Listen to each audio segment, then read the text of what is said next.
دا په لغمان کې د بیلابیلو ولایتونو د پښتني ژبې ویونکو ترمنځ مشورتي غونډه ده چې د لهجو د ادغام او د یوې معیاري لهجې د رامنځته کولو په موخه جوړه شوې وه. د غونډې د چمتو کوونکو په وینا له یادې مشورتي ناستې څخه موخه د پښتني ژبې له 15 جلا جلا لهجو څخه د یو منظم اصلاح شوی او ټولنیز قاموس د رامنځته کولو په موخه د نظرونو تبادله کول و.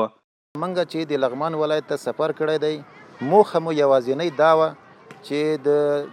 د پښتني ژبې چې 15 عمومي لهجې دي د هغوی د هماهنګ کولو دپاره او د هغوی دپاره یوه ذخیره چې قاموس ورته وایي د هغې د جوړولو دپاره او د قومونو ترمنځ د الفت او د محبت او د هماهنګۍ دپاره موږ دلته راغلو. الیشنګ او دولت شاه کې مو غونډې وکړې او دا چونکې دا د غونډو تسلسل دی، مخکې مو کاپیسا کې کړي دي او آینده به هم انشاءالله د غونډې دوام لري. په ورته وخت کې د غونډې ویناوالو د پښتني ژبې د یو معیاري قاموس رامنځته کېدل خورا اړین وبله او په وینا یې په دې توګه به د هرې ژبې ویونکي وکولی شي پښتني ژبه زده کړي او په یاده ژبه لیکل شوي اثار هم په اسانۍ ولولي. مجموعه از بزرگا جمع شدین و میخواهیم که یک فرهنگ عمومی یا فرهنگ جامع یا قاموس جامع بر زبان پشهی درست شود و در این قاموس جامع تمام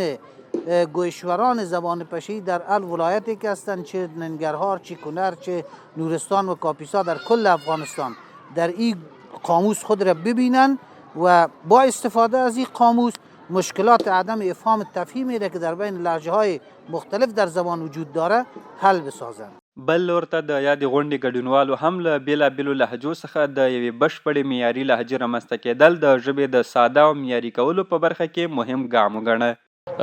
پښتني اجتماعي قاموس دا ډیره ګټوره ده د هغه پښتانو دپاره چې مختلفو مناطقو کې پراته دي. دوی د یو بل د لهجو په هغه باندې نه پوهېږي.